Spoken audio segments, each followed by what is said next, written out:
De sus madres, padres, representantes o responsables. A partir de este momento, estamos contigo. Contigo unidos. Contigo y tus problemas. RCR presenta Contigo.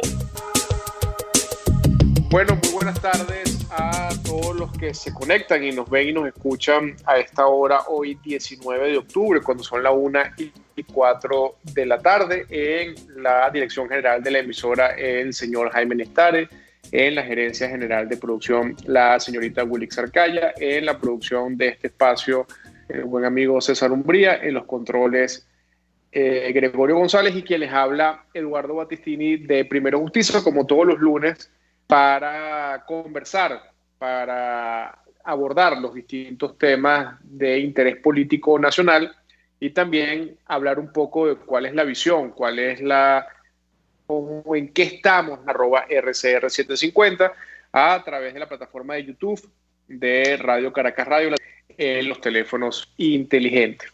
Y yo quería empezar, bueno, vamos a tener un programa variado, vamos a tener a la diputada Fátima Suárez en la ciudad de Caracas para determinar, para mostrar lo avanzado y los niveles dramáticos que hay hoy en la ciudad de Caracas, sobre todo en los sectores populares, con el tema del hambre. Y también estaremos intentando hacer justamente el Día Internacional del Cáncer de Mama, sino todo lo que está haciendo Primero Justicia y las mujeres de la unidad en torno a este tema.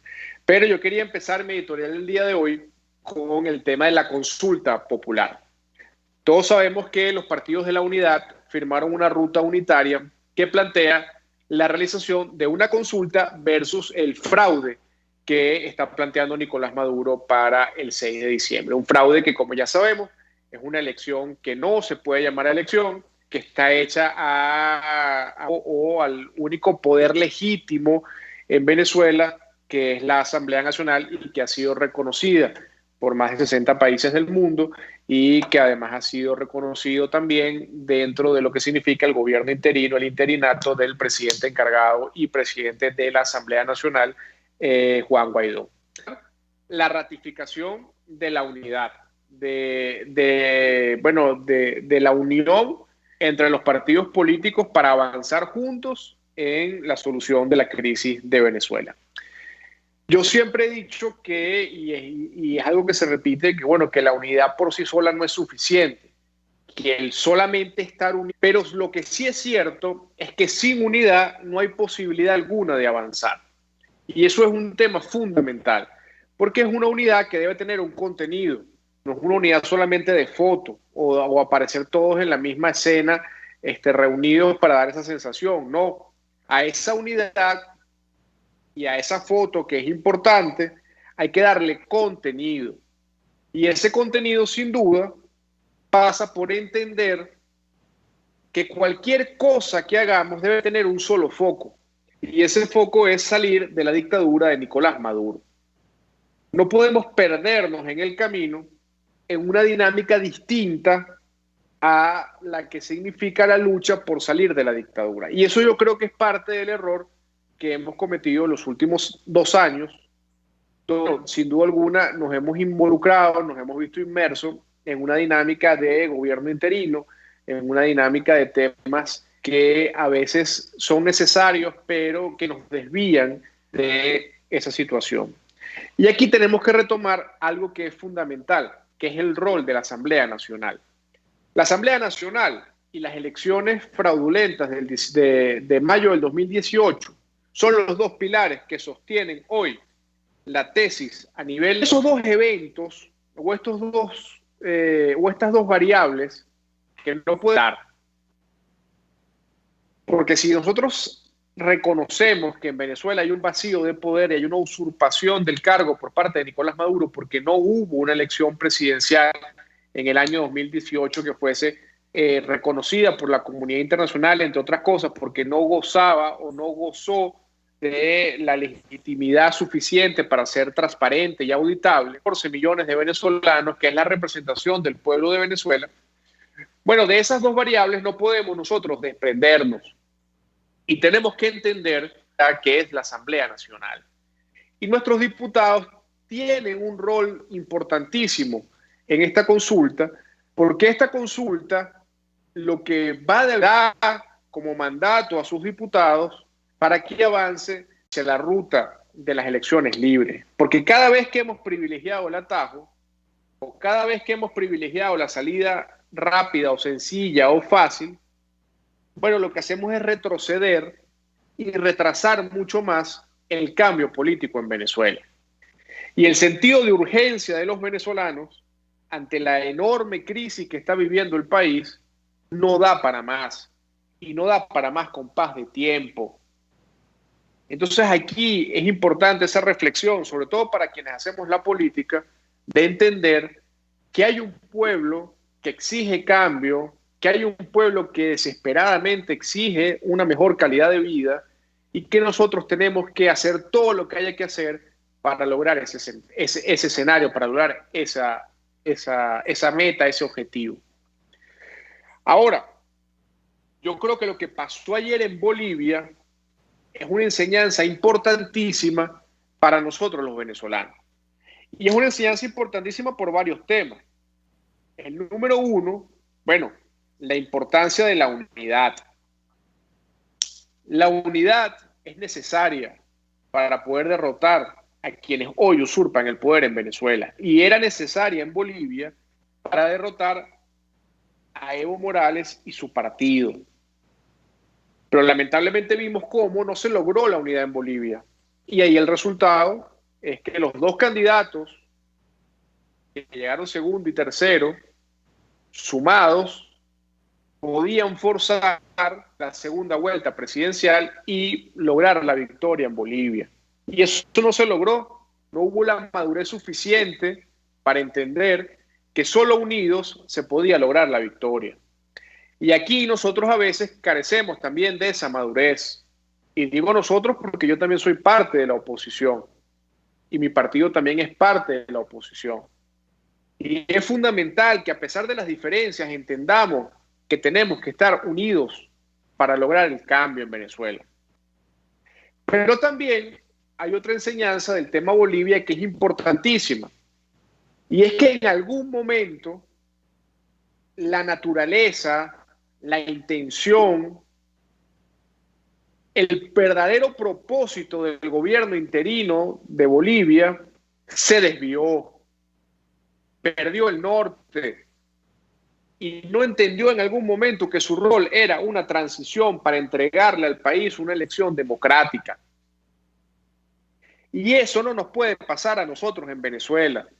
Y tenemos que entender que este gobierno interino tiene un propósito muy fundamental, que es poder darle a los venezolanos una elección libre y democrática para que el pueblo entonces elija un gobierno que pueda sacar a Venezuela de la crisis. Y allí tenemos que tener eso muy claro.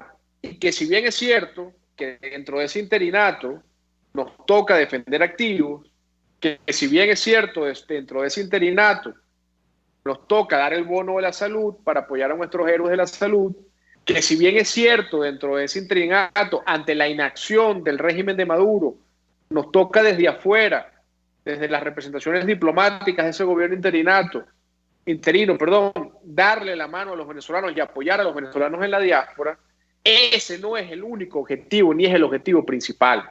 Y allí es donde nosotros tenemos que tener ese llamado a la reflexión, para entender que hacia darle o hacia entregarle a los venezolanos el verdadero sentido de lo que significa este gobierno interino es donde podemos tener la clave para acelerar el cambio en Venezuela.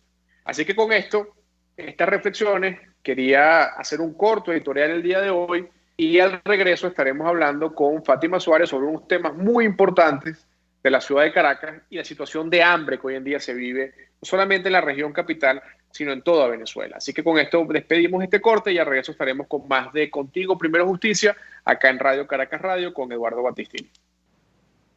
Usted escucha Contigo, solo por RCR 750 AM. Puedes seguirnos en nuestras redes sociales. En Twitter, @RCR750, la radio que se ve. En Global Therapy seguimos comprometidos con tu rehabilitación física, te ayudamos a recuperarte de tu postoperatorio y en el alivio del dolor. Búscanos en el Centro Comercial Multiplaza Paraíso Nivel Empresarial 2 a través de Twitter e Instagram o llámanos al 0412-256-1104. Y no olvides lavarte las manos con agua y jabón y cumplir con el distanciamiento social. Global Therapy y despídete del dolor.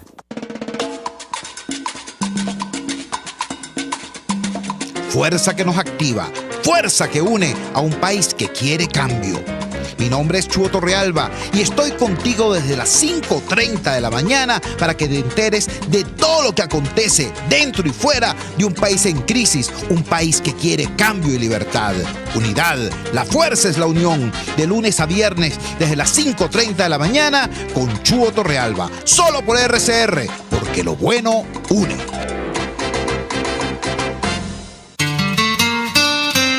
RCR 750 AM, porque lo bueno une. Les estamos presentando Contigo, el espacio donde tú y tus dirigentes se escuchan, solo por RCR 750 AM. Bueno, sí, buenas tardes. Estamos ya de vuelta con su programa Contigo, Primero Justicia, acá en Radio Caracas Radio, como todos los lunes. Quien les habla, Eduardo Batistini. Les recuerdo que nos pueden ver a través del Periscope @RCR750, a través del YouTube de Radio Caracas Radio y a través de las distintas aplicaciones inteligentes en los celulares que tienen el servicio de streaming. Y en este espacio queríamos conversar con la diputada Fátima Suárez. Fátima es diputada por Primero Justicia del Distrito Capital, una además luchadora social de muchos años, sin entrar en detalles de la edad del Distrito Capital, porque Fátima está recién salida de la juventud del partido. Y bueno, queríamos conversar con ella sobre una encuesta muy interesante que presentó Primero Justicia la semana pasada y que entiendo que va a tener una periodicidad semanal dentro de la región capital, para hablar de un tema que es, yo creo, si no el principal, está en el top 3 de los temas que hoy en día padecen los venezolanos, y que es la situación del hambre en Venezuela. Y quería empezar, bueno, dándote la bienvenida, diputada, y quería, bueno, que nos comentaras un poco de los resultados de esta encuesta, pero primero que nos dijeras en qué regiones de la ciudad capital se está haciendo esta encuesta. Bienvenida. Hola, ¿cómo estás, Eduardo? Un saludo a toda tu audiencia y a RCR, por supuesto.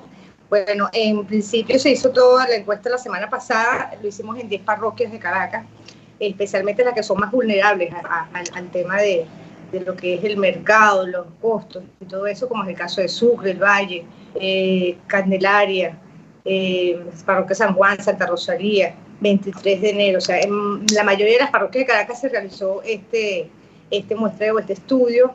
El alcance fue de 950 personas que se encuestaron vía telefónica, al azar varios teléfonos que se tomaron en cuenta para llamar a la gente, para preguntarle, y se hicieron básicamente 5 preguntas, ¿no? Y por supuesto que los resultados son muy alarmantes, considerando que estamos en la ciudad capital, que somos el centro del poder, porque de alguna manera tú pudieras inferir que por estar en Caracas, como que las necesidades son menores o se sienten menos. La percepción es que Caracas sufre menos de muchas cosas, y cuando hablas del tema del hambre, tú pudieras de repente percibir o inferir que eso también es menor con relación al resto de las regiones, y resulta que es todo lo contrario. O sea, es alarmante que en los resultados que se arrojaron, el 74% de la población ha disminuido significativamente el consumo de los alimentos, o sea, con respecto al año pasado. O sea, cuando le preguntas, bueno, ¿qué estás consumiendo menos o más con relación al año pasado? La mayoría, mayoritariamente respondieron, estamos consumiendo menos alimentos que el año pasado, y eso es un 74%, que se parece mucho a la encuesta en COVID, que ellos hablaban de una inseguridad alimentaria de un 74% a nivel nacional, y ojo, el en COVID se realizó antes de la pandemia. Estamos hablando que este es un estudio que se hizo recientemente la semana pasada, o sea, que se mantiene más o menos esa información de que hay inseguridad alimentaria dentro de la ciudad capital. Eso por un lado. Por el otro, cuando se le preguntó a la gente qué le pareció o cómo considera el consumo de lo que son las proteínas fundamentales, como es el pollo y la carne de res, también el 73.9%, prácticamente el 74%, respondió que había disminuido notablemente. Eso también te dice que la calidad de la alimentación es muy baja. Si a eso le sumas que los productos o las cajas CLAP supuestas, o sea, las que da el régimen, son apenas, lo que entregan son cereales y arroz y frijoles, que no hay proteínas ahí, imagínate tú que tampoco la gente esté consumiendo proteínas. Y cuando tú le preguntas a la gente, ¿considera que el ingreso de usted es suficiente para comprar alimentos para su grupo familiar? El 82.3% dijo que no, o sea, una mayoría alarmante. De hecho, en las conversaciones por teléfono, mucha gente decía que era imposible poder comprar la cesta alimentaria para su grupo familiar. Y justamente hoy, el diputado José Guerra presentó sus resultados de la cesta básica alimentaria, y el resultado en el caso de Caracas es que se necesitan $18.5 para poder adquirir 8 productos nada más. O sea, a eso le sumas que el salario de la gente, el mínimo, está en menos de $1. Si a eso le suma que estamos en pandemia, donde de alguna forma no ha habido como unas medidas paliativas de parte del régimen, por lo menos para subsanar el tema de que el ingreso del venezolano está muy mermado, tú te dices, es lógico que el ingreso de las personas no sea suficiente. Tampoco la diáspora está pudiendo ayudar a su gente. O sea, es terrible y es alarmante esta situación.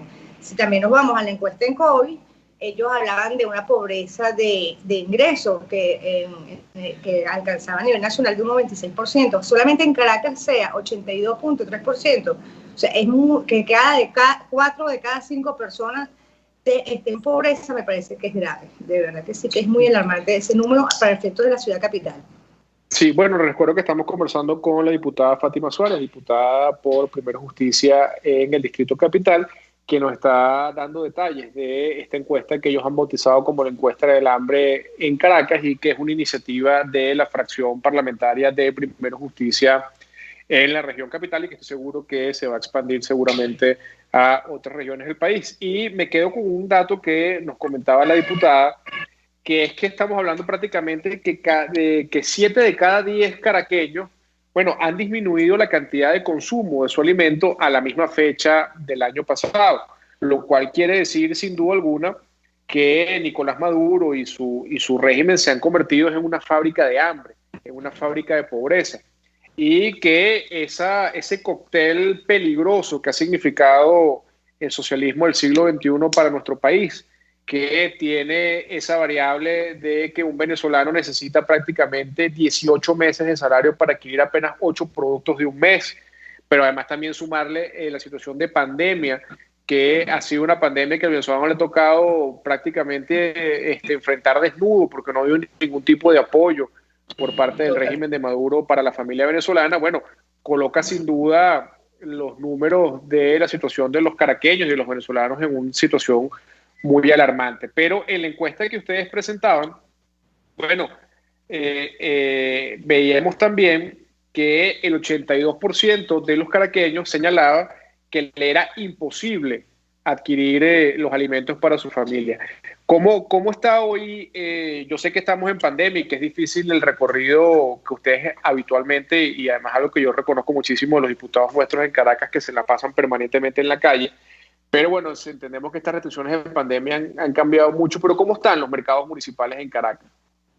Fíjate, tú ves los mercados municipales. Yo este fin de semana visité el del Mercado San Martín y el de Quinta Crespo. Tú ves tú ves que hay afluencia de personas, pero la gente lo que está buscando economía, es decir, buscando qué precios, qué cosas consiguen más económicas. De hecho, tú puedes preguntar, tú vas a hacer encuestas, mira, ¿cuánto tienes la paca de harina de maíz? ¿A cuánto tienes tal cosa? ¿A cuánto la conseguiste? Porque la gente está en una búsqueda desesperada de alguna forma de buscar economía en la alimentación. Todo el mundo en el mercado, los mercados populares, están buscando alimentos. O sea, yo no veo, yo recuerdo años atrás, cuando uno era feliz y no lo sabía, que uno iba al mercado, y uno a veces iba a la parte de las ropas, de los zapatos, porque había economía, o sea, había cosas económicas en el mercado de Guaycaipuro. O sea, tú podías ir tranquilamente o al cementerio a buscar todo lo que eran artículos no alimenticios. Pero ahorita tú te das cuenta que la mayoría de las personas están en búsqueda de alimentos. o sea, de buscar economía en vegetales, sobre todo para complementarse. En el tema de la charcutería y en el tema de o sea, la gente está buscando las proteínas no en la carne de res ni en el pollo solamente, sino buscando de repente charcutería, que es lo más económico dentro de lo que cabe en lo que es el ingreso de esas personas, y es increíble ver eso también. O sea, el tema de Caracas no solamente es la pandemia, también es el tema de la gasolina, que yo siento que eso también es un factor que influye mucho también en la carestía de los productos que llegan a Caracas, sobre todo porque Caracas no produce los alimentos, depende del interior. Entonces, en el interior no hay gasolina. Si en Mérida no hay gasolina, los bochos que vienen siempre a Caracas a vendernos sus productos maravillosos, no tenemos manera de acceder a ellos. Entonces tú te das cuenta que la gente cuando va a los mercados populares buscando esa economía en vegetales, en lo que es la papa, buscando economía en cosas muy sencillas y buscando también algo de proteína. En las encuestas también cuando llamamos, le preguntábamos sobre los productos, la mayoría dice que hace un esfuerzo con el tema de las proteínas, aunque no les alcance la plata, hacen un esfuerzo con el tema de las proteínas, sobre todo por los niños. O sea, la gente de alguna manera tiene conciencia que para la buena alimentación de nosotros, del ser humano, y sobre todo el de los niños, es necesario las proteínas. Y aún así no es suficiente. Fíjate tú que yo por ahí también conseguí que Cáritas había dicho que en Venezuela el 75% tenía una alta desnutrición, y eso es producto también de que la gente está consumiendo en pocas cantidades y poca calidad de alimentos. De hecho, una de las preguntas también de la encuesta era cuántas veces se come en el hogar, y el 49.6%, o sea, casi el 50%, dijo que comía 2 veces al día. Hay un buen porcentaje de un 46% que come 3 veces al día, pero esa variación de que tú tengas un grupo muy grande que come 2 veces al día, te está diciendo que hay una subalimentación, o sea, que la gente está comiendo en pocas cantidades y de paso con poca calidad. Sí, no, les recuerdo que estamos conversando con la diputada Fátima Suárez, diputada de Primera Justicia por el Distrito Capital, y en efecto, eso que nos comenta de que si bien es cierto que hay una cifra de la encuesta que arroja que casi 5 de cada 10 caraqueños pueden alimentarse 2 veces al día, y más o menos una cifra parecida 3 veces al día, eso es y si lo pudiésemos resumir así, es el acto de sentarse en la mesa a comer. Pero habría que entrar en la discusión de qué está comiendo el caraqueño y qué está comiendo el venezolano.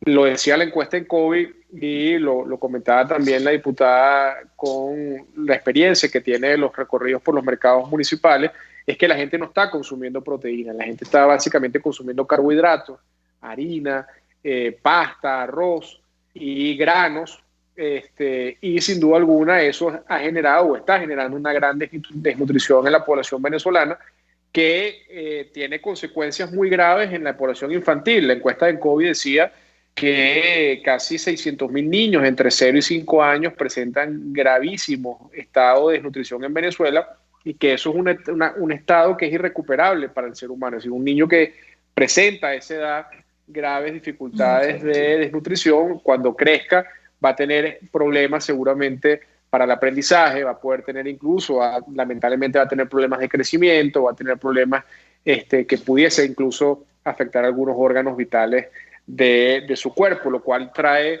unas consecuencias que sin duda hay que meterlas y hay que englobarlas dentro de lo que significa la violación a los derechos humanos y los crímenes de lesa humanidad que comete el régimen de Maduro, porque matar de hambre a un pueblo es sin duda alguna una violación a los derechos humanos y unos crímenes de lesa humanidad. Pero quería también conversar con la diputada que dentro de todo este cóctel que como les decíamos al principio, veníamos hablando, pone al venezolano de una forma indefensa ante lo que significa el hambre que está pasando nuestro pueblo.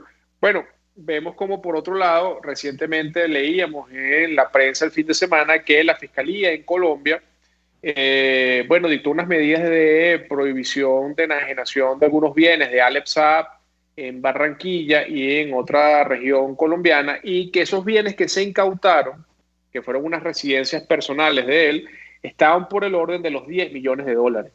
Recordemos que Alex Saab es el principal indicado de la trama de corrupción más grande, que una de las más grandes que ha habido en Venezuela, pero que no solamente es más grande por lo que se robaron, sino por lo que significa habérselo robado de la comida, de los platos de los venezolanos, que son los negocios de las cajas CLAP. ¿Cómo está el tema de las cajas CLAP en los barrios de Caracas?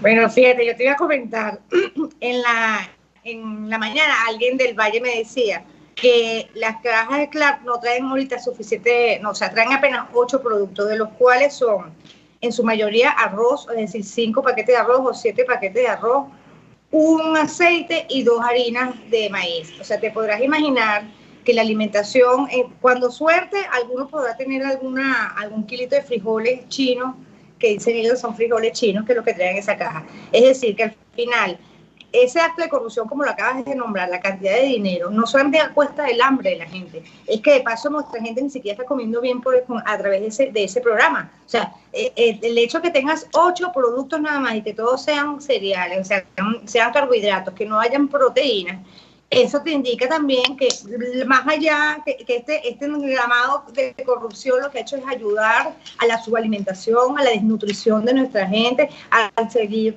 violando los derechos humanos de los niños también por la desnutrición. O sea, lo que ha hecho más allá de robarse la plata, que es terrible, es que ha ayudado a que nuestra población esté en peligro de hambre profunda, justamente porque no es un complemento alimentario como Dios manda, como dicen por ahí. Por otro lado, también me comentaba una vecina, una líder social de La Pastora, que el régimen tiene en algunos barrios, tiene comedores, ¿no? Que esos comedores en ningún momento tiene proteínas, o sea, también solamente ofrecen carbohidratos, o sea, arroz con frijoles, arroz con lentejas. No hay por ningún lado proteínas cárnicas, por decirte, no hay pollo, no hay carne de res, no hay huevos ni siquiera. Entonces, eso también te dice que ni siquiera el régimen tiene conciencia, es indolencia total de cómo debe alimentarse también a la población, a la gente más necesitada. O sea, ya sabes que no tienes el ingreso, no tienes medidas ni siquiera paliativas con el tema de la pandemia para ayudar a que el ingreso de manera temporal, como lo hacen en todos los países del mundo, en medio de la pandemia, Perú está dando $600 a las familias. Nosotros propusimos, en Primera Justicia propusimos $100 por familia, pero claro, eso requería buscar los métodos de financiamiento, pero tampoco el régimen ha tenido la voluntad para eso. Prefiere invertir plata en cambiarle el nombre a la autopista y buscar una efigie de Guataipuro en el caso de los caraqueños. Entonces, estos números que te dicen que el 82% de los caraqueños no le alcanza la plata para comer, se contrasta demasiado. El contraste es muy grande cuando tú escuchas un régimen diciendo que le va a invertir un dinero en una estatua para cambiarle el nombre a la autopista Francisco Fajardo. O sea, eso no tiene sentido, de verdad. Entonces, eso también demuestra que estamos ante un régimen indolente totalmente, que no les interesa de verdad resolver los problemas a los venezolanos y que, bueno, lamentablemente nosotros estamos en un nivel de sobrevivencia y que definitivamente necesitamos un cambio porque no podemos seguir así, pues. Así es, le recuerdo que estamos conversando con la diputada Fátima Suárez, diputada de Primera Justicia por el Distrito Capital. Y antes de cerrar esta entrevista, que la hemos desarrollado un poco sobre el tema de la situación del hambre en la ciudad de Caracas, quería preguntarte sobre la consulta popular. Sabemos que estamos, bien lo dices, lograr el cambio político en Venezuela y que deriva pues de este pacto unitario firmado por todos los partidos, entre ellos nuestra organización política Primera Justicia, y quería que nos comentaras un poco de qué va esta consulta popular y obviamente cuál es el rol fundamental que tienen los diputados que son nuestros representantes legítimos de la Asamblea Nacional en esta consulta. Bueno, en el caso del rol de los diputados es seguir reiterando la necesidad de cambio, de seguir estar del lado de la gente, del lado de sus necesidades y darles la oportunidad de una consulta popular justamente para de una vez por todas volver a insistir en que nosotros queremos un cambio, que no estamos de acuerdo con el fraude del 6 de diciembre, que eso es un fraude, definitivamente no hay condiciones electorales y por eso le estamos dando la oportunidad al pueblo venezolano a una consulta que está mancomunada con la unidad, con los promotores políticos que hacemos unidad y los diputados de la Asamblea Nacional también estamos en apoyo de esa consulta popular, justamente porque es la vía más expedita también y es la forma también de que nuestra población pueda expresarse, ya que el 6 de diciembre va a ser un fraude y de alguna manera el régimen no ha querido que el pueblo se manifieste y de alguna manera pueda elegir o decir qué es lo que piensa, de alguna manera expresado en el voto. La consulta popular va a ser una oportunidad para que el pueblo se pueda expresar en función de ir en contra de este fraude en contra de este régimen y pidiendo un cambio, que se hagan unas elecciones con las condiciones electorales que se requieren. Sí, Fátima, nos quedan pocos minutos y quería cerrar esta entrevista con lo que fue, bueno, para nosotros, y que sin duda es algo que nos llena profunda tristeza, pero también nos da muchos ánimos de seguir luchando, que es el aniversario del asesinato de nuestro hermano Fernando Albán, concejal de Caracas y secretario general de Justicia Gremial. Vi que ustedes estuvieron en la calle ese día ejerciendo su voz de protesta y exigiendo justicia, como exige toda Venezuela y el mundo, no solamente por el caso de Fernando Albán, sino por el caso de todos los torturados y presos políticos y asesinados por la dictadura. Pero quería que en un minuto me hablaras un poco de lo que significa Fernando Albán para Primero Justicia. Bueno, Fernando Albán para nosotros, para Primero Justicia, significa la solidaridad, la caridad de ayudar siempre al más necesitado, de ver la política como una oportunidad de acompañar a la gente en sus necesidades, de poder, a través de ayudar a la gente, lograr de alguna manera proponer políticas públicas para que esa gente no siga pasando necesidad. Y en ese interín es acompañarlos, es siendo caritativos con esas personas. Y eso es Fernando Albán. Fernando Albán representa la solidaridad, la parte social, la parte humana de Primero Justicia. Y de alguna manera la semana antepasada, conmemorando un año más de su asesinato, más allá de la actividad del SEBIN, que bueno, no fue muy bien como se esperaba, pero lo más alegre de todo fue recordar a Fernando Albán en su esencia, en el trabajo social. Visitamos 5 parroquias de Caracas, visitamos a Macarao, al Antímano, al Junquito, La Pastora y el Valle, y se hizo una jornada social que le llamamos el Arepaso Solidario. Y de ahí también nace la necesidad de hacer una encuesta del hambre de Caracas, porque también tú veías en los niños, primero que veían como que con mucha alegría una arepa con quesito que tienen tiempo que no la comen, algo tan sencillo como una arepita, porque tú decías, bueno, una sopa, pero una arepita, que es algo tan sencillo que de repente tú pudieras pensar que es cotidiano, que todo el mundo come arepa todos los días, pues resulta que nos encontramos de que eso es mentira, que no es verdad, que la gente come todos los días arepas, y que lo recibieron con mucho cariño, lo recibieron con mucho amor y entendieron cuál es el legado que nos dejó Fernando Albán para nosotros los caraqueños, para nosotros los de Primero Justicia sobre todo. Así es. Bueno, quería agradecerle a la diputada Fátima Suárez, diputada de Primero Justicia por el Instituto Capital, por acompañarnos el día de hoy y por hablar y discutir con nosotros estos temas tan importantes que desde la fracción de Primero Justicia se vienen avanzando no solamente en la región capital, sino también en toda Venezuela. Y con este contacto, entonces despedimos este corte y al regreso estaremos conversando con Elaiza Ferris, que es nuestra coordinadora nacional de Justicia Familiar, para hablar de lo que es esta semana, la semana de conmemoración, de lucha contra el cáncer de mama y todas las actividades que vienen realizando las justicieras a lo largo y ancho del país. Ya volvemos con más en su programa Contigo por Radio Caracas Radio. Saludos. Pluralidad, libertad y respeto. Estás escuchando Contigo, solo por RCR 750 AM. Puedes seguirnos en nuestras redes sociales. En Twitter, @RCR750, la radio que se ve. Dosis Alternativa es una ventana abierta donde usted hallará respuestas a diversos temas de salud que nos preocupan. Quiero agregar que la psicología adoptó ese término de resiliencia, específicamente la psicología positiva, pero su origen viene del latín resilio, ¿no? De volver atrás, de rebotar. Y más bien está vinculado a la capacidad de ciertos materiales como el acero para recuperar su forma aún después de haber sido doblado, golpeado. Dosis Alternativa les hace llegar de una manera sencilla y amena la orientación de profesionales que necesita para comprender y manejar correctamente situaciones de nuestro día a día. En la vida depende desde dónde tú te encuentres, como yo enseño en la escuela donde yo dirijo, desde dónde te encuentres cuando tomas decisiones. Claro. Si es un comportamiento de un niño herido, si es un comportamiento de un adolescente frustrado o un adolescente exitoso, o de un comportamiento de un adulto. Entonces, dependiendo en dónde te encuentres de esas 3 fases, tú decides dónde realmente, si la decisión es útil o no es útil para ti. Dosis Alternativa, con Marilia García y Jackson Vargas, de lunes a viernes a las 9:30 de la mañana, solo por RCR y RCR.tv, la radio que se ve. Moisés Naim en Efecto Naim. Hola, soy Moisés Naim desde Washington. Conéctese a rcr.tv. También nos puede seguir por @Efecto Naim en Twitter. Y estamos en Facebook y en Instagram. Y no olvide que puede disfrutar todos los contenidos del programa cuando usted quiera, suscribiéndose a nuestro canal de YouTube. Nos vemos en la radio. Los miércoles y viernes a las 7 de la noche. Solo por RCR 750 AM. RCR 750 AM. Porque lo bueno une.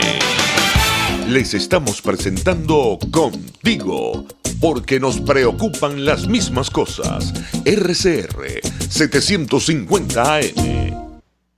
Bueno, y estamos ya de regreso con su programa Contigo, acá en Radio Caracas Radio, y para este bloque vamos a estar conversando con Elisa Ferris. Elisa Ferris es la secretaria nacional, coordinadora nacional de Justicia Familiar. Y bueno, es una de las caras visibles de las mujeres justicieras que todos los días están a lo largo y ancho del país, dando la lucha por la libertad, por la democracia, pero también por la reivindicación y la dignificación de la mujer. Hoy Elisa estuvo liderizando junto a distintas mujeres del Frente Amplio Venezuela Libre y de todas las organizaciones políticas que hacen vida en la unidad, una actividad en conmemoración a lo que es el Día Internacional contra el Cáncer de Mama, pero que además también tenía implícito una serie de reivindicaciones importantísimas que, bueno, de una u otra forma ellas nos va a estar explicando, pero quería darte la bienvenida, Elisa, y bueno, preguntarte cómo estuvo esa actividad el día de hoy, y entiendo además pues que fuiste una de nuestras voceras principales en la misma. Sí, hola, buenas tardes ya, Eduardo, ¿cómo estás? Gracias por la oportunidad. Efectivamente, hoy estuvimos en el Frente Amplio de Mujeres, convocamos a todos los estados, porque hoy se celebra el Día Mundial de la Lucha contra el Cáncer de Mama. El cáncer de mama es una de las principales causas de muerte en las mujeres y está causando estragos en los hombres, que eso es importante resaltarlo. Hasta hace unos pocos años era el 3%, hoy me informaron que la cifra ya está en el 5% de casos en hombres de cáncer de mama. Entonces ya no es solamente un tema de mujeres, es un tema de familia, como digo yo, ¿no? Entonces nosotros hoy, en vista de la grave crisis social que vive el país, el incremento impagable por los exámenes de despistaje de cáncer mamario, decidimos alzar la voz en todos los estados, en la mayoría de los estados, porque basta ya de tanta desidia por parte del régimen. Está bien que no quieran hacer nada, pero el derecho a la salud es algo que está consagrado como un derecho humano, y no puede ser que en este país se viole sistemáticamente el derecho a la salud de todos los venezolanos. Tenemos que, además de eso, aunado a lo que te hablaba de la grave crisis que estamos viviendo, tenemos una crisis hospitalaria donde tenemos que el 70% de las salas de radioterapia a nivel público están cerradas en el país. Tenemos que una mamografía está en el orden de los 30, 40, 50 dólares. Una sesión de quimioterapia está costando 700 dólares, cuando tenemos que el salario mínimo está en 0,98 centavos de dólar. ¿Quién puede hacerse un tratamiento con esos costos? Y entonces lo peor es que nosotros entonces llamamos la atención porque es insólito que mientras yo te estoy dando estas cifras, nosotros estemos gastando dinerales en una Navidad que pregona el régimen, que estamos ahora en Navidad, con un despliegue de luces el día del cumpleaños, es decir, las flores desde el Ávila que todo el mundo vio y se sorprendió. Entonces, para eso sí hay dinero. El cáncer de mama, si se diagnostica a tiempo, como el 99% de los cánceres, es curable. Entonces es peor todavía, porque has tenido la oportunidad de poderte curar y el Estado, el régimen, te la está negando. Entonces nosotros hoy, ahorita me están llegando reportes de varios países, de varios estados, en distintos sitios alzamos la voz contra eso, porque basta ya de tanta negligencia de parte del régimen.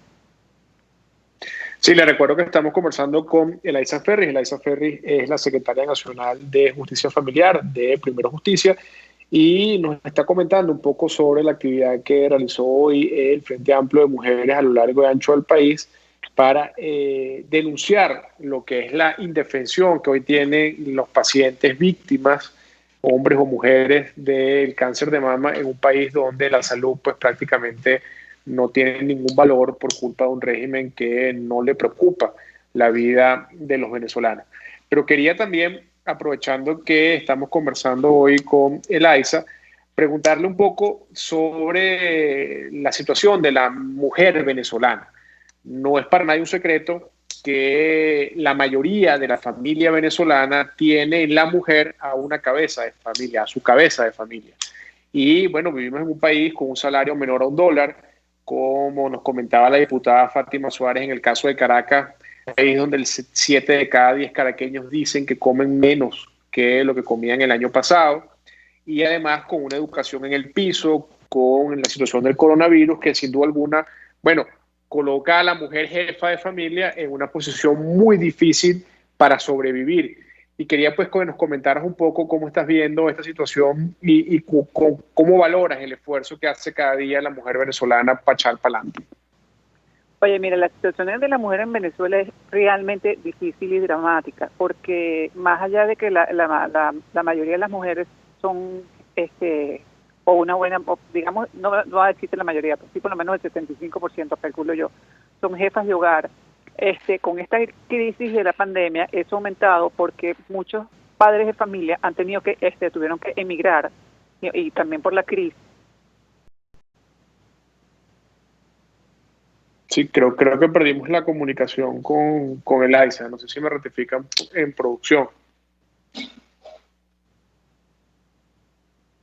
Pero sí, creo que perdimos comunicación con Elisa. Vamos a tratar de retomarla con ella. Les recuerdo que estábamos conversando con Elisa Ferris, secretaria nacional de Justicia Familiar de Primero Justicia, con quien estábamos hablando de la situación y las actividades que ha venido realizando el Frente Amplio de Mujeres hoy, que se conmemora el Día Mundial de la Lucha contra el Cáncer de Mama, y cómo las mujeres venezolanas se enfrentan a esta enfermedad sin insumos, sin la capacidad ni siquiera de tener el poder adquisitivo para realizarse una prueba de despistaje, y cómo sin duda alguna una enfermedad que es perfectamente, si se identifica a tiempo, tratable y donde la persona puede superar con vida esta enfermedad, pues lamentablemente el régimen de Maduro prácticamente condena a estas personas a la muerte.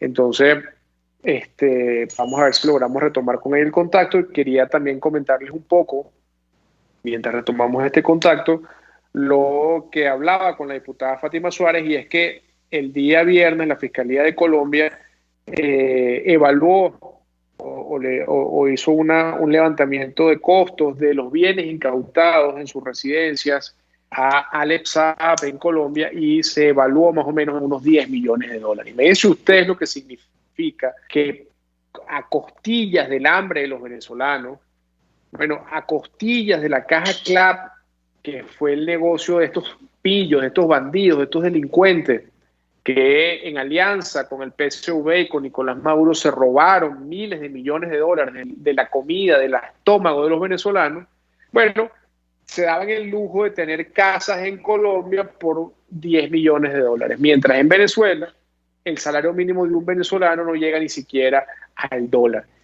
A ese nivel de criminalidad, a ese nivel de gangsterismo, es a donde ha llegado Nicolás Maduro y el PSV.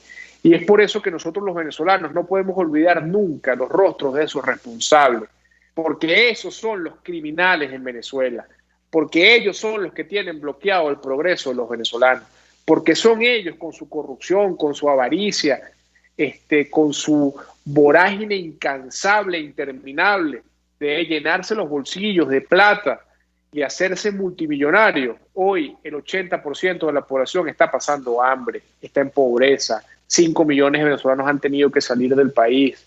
Y eso tiene un solo responsable, que es el socialismo del siglo XXI, que ideó Hugo Chávez y que ha continuado Nicolás Maduro. Ellos dos y todo su entramado son los responsables de que hoy en Venezuela estemos viviendo la situación de crisis que estamos viviendo. Así que bueno, yo creo que no vamos a poder retomar la llamada con el AISA por temas de tiempo. La retomaremos entonces el próximo lunes, y con esto quería entonces despedir el programa del día de hoy e invitarnos a que nos volvamos a ver el próximo lunes, como todos los lunes, de 1 a 2 de la tarde, en su programa Contigo, Primero Justicia, en Radio Caracas Radio, la radio que se ve y se escucha. Feliz inicio de semana, y nos vemos el próximo lunes en este mismo espacio por Radio Caracas Radio. RCR presentó Contigo, donde la pluralidad de pensamiento confluye, solo por RCR 750 AM. RCR 750 AM.